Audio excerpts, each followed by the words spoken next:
good friend from Colorado, Representative Boebert, who is also the co-chair of our Second Amendment caucus here in Congress. Mr. Speaker, first I'd like to thank my friend and fellow Freedom Caucus colleague and proven fighter for the Second Amendment, Mr. Clyde, for organizing this special order. Thank you so much for highlighting what's going on here. Mr. Speaker, the ATF's new pistol brace rule violates the separations of powers. Bureaucrats don't create laws. Congress does. This rule functions like a law that Congress never passed.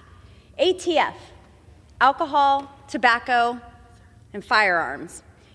In Western Colorado, we call that a fun weekend.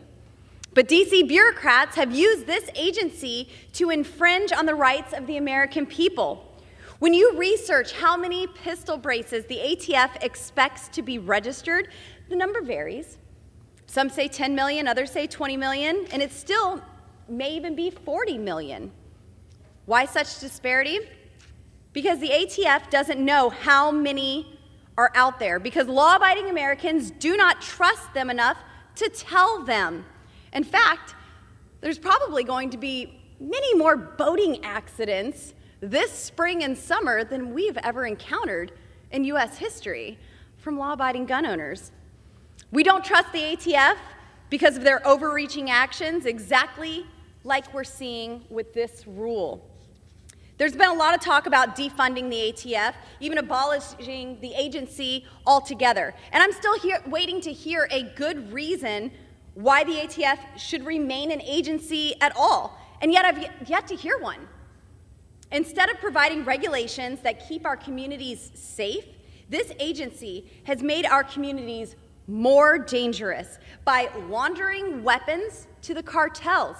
Operation Fast and Furious exposed the recklessness of the ATF, how little regard they have for the rule of law, and Americans have had a hard time viewing these agencies and its rules as legitimate. Think about it. The ATF had about 1,700 firearms that were being tracked. They had tracers on them that they were selling to known criminals during this Operation Fast and Furious. They lost 1,700 traced firearms.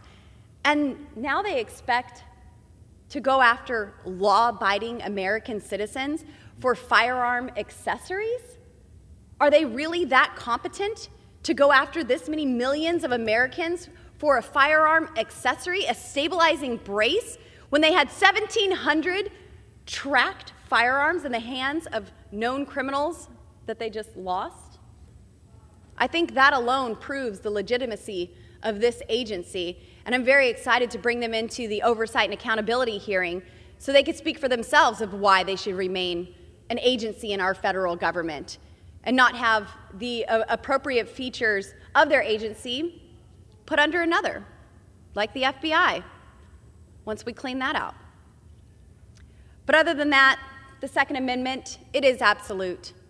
All the regulations that bureaucrats make, the laws that bureaucrats are trying to make, the unconstitutional laws that are passed by the federal government, the state legislatures,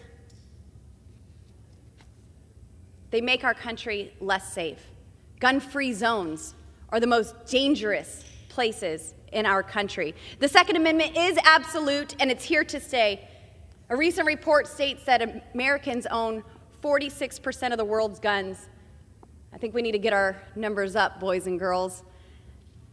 I thank you so much, Mr. Clyde, for hosting this special order. Thank you for bringing us all together on this topic, and hopefully we could shed some light to the American people and let them know that we are fighting against this agency and their abuse of separation of powers. Thank you, and I yield.